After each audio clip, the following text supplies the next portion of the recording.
इस देश में किसी महिला को औरत कहना गाली है। रिडल्स जिनको नहीं समझ में आया हो,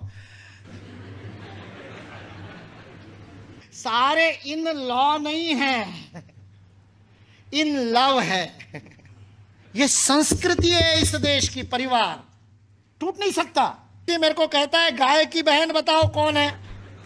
इसलिए सड़क पर चलते हुए अजनबी को भी आप, जिस रिक्शा में बैठ करके हमारी बहनें आई होगी मेट्रो से उतर करके, उस रिक्शा वाले को भैया कहती है। इस देश में किसी महिला को औरत कहना गाली है। संबंध से पुकारा जाता है। मौसी, ताई, सारे गांव की ताई है वो। हरियाणा में चले जाओ, गांव की जो सबसे बुजुर्ग होगी पूरे गांव की ताई है वो। संबंध है। भौजाई, कितने संबंधों के नाम है। यहां सलहज अलग है और साड़ू अलग है। साला तो है ही खैर। सारे इन लॉ नहीं है, इन लव है।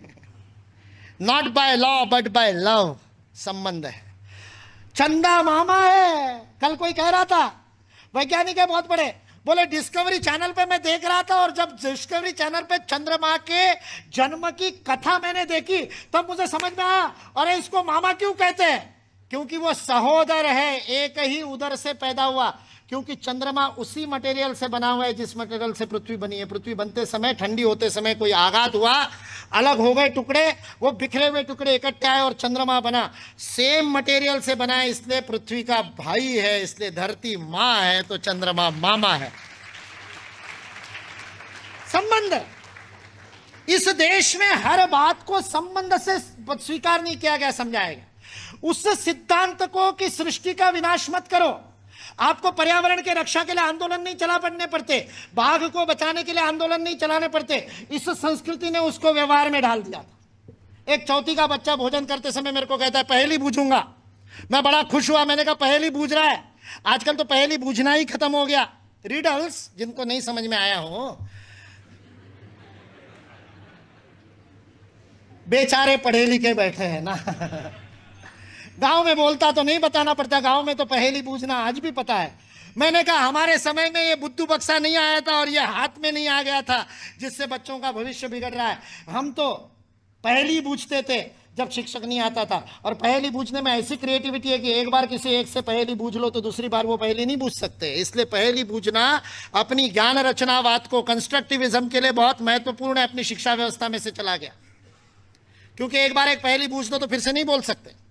वो चौथी का बच्चा मेरे को कहता है पहेली पूछता हूं। मैंने कहा विद्यालय बता कौन सा है?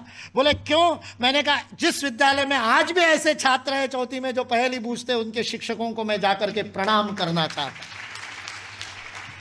उसने पहेली क्या बूझी? उसने पहेली बूझी, मेरे को कहता है गाय की बहन बताओ कौन है? तो मैंने कहा भैंस।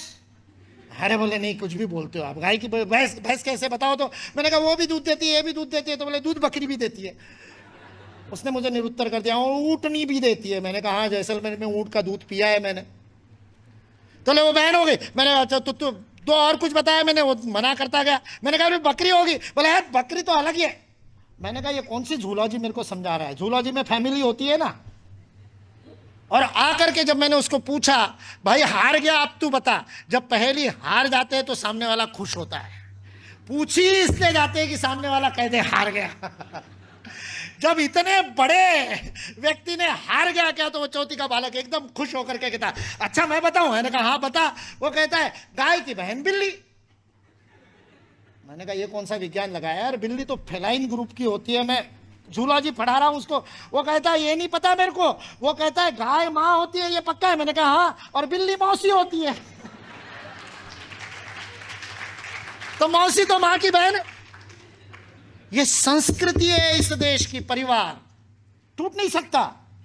जो लोग कहते परिवार टूट गए, कुछ नहीं टूट सकता। परिवार अपना रूप बदल बदल करके आएंगे, अलग अलग रूपों में आएंगे।